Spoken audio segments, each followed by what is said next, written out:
कर्नाटक के मशहूर धर्मस्थला में मुबैना कई कत्ल, जिनसी ज़्यादतियों और खुफिया तदफीन के इल्ज़ामात की तहक़ीक़ात कर रही स्पेशल इन्वेस्टिगेशन टीम ने 15 जुलाई को अपनी तहक़ीक़ाती रिपोर्ट बलतनगड़ी की अदालत में जमा करा दी है।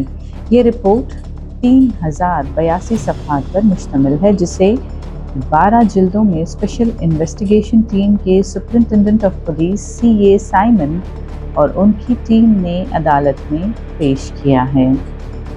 इससे पहले नवंबर 2025 में भी एक रिपोर्ट जमा कराई गई थी, जिसके बाद अब तहक़ीक़ात से मुताल्लिक़ मजमूई रिकॉर्ड 7005 सफ़हात तक पहुँच गया है। रिपोर्ट्स के मुताबिक दस्तावेज़ में तकरीबन 255 गवाहों के बयान, फॉरेंसिक साइंस लेबॉरेटरी की रिपोर्ट्स और 4 टेराबाइट हार्ड ड्राइव में महफूज डिजिटल शवाहिद भी शामिल हैं। ताहम इस रिपोर्ट का मुकम्मल मवाद अवाम के सामने जारी नहीं किया गया।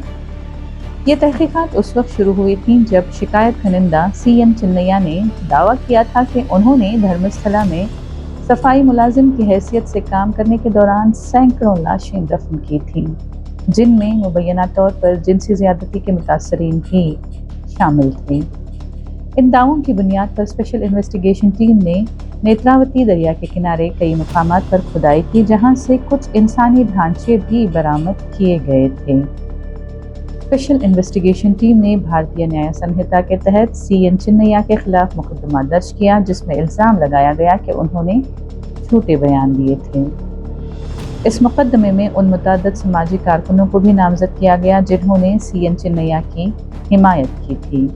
बाद में CN चिन्नैया ने यह भी इल्ज़ाम आयद किया कि उन्हें इन्हीं समाजी कारकुनों ने धर्मस्थला को बदनाम करने की गर्ज से झूठे इल्ज़ाम लगाने पर मजबूर किया था।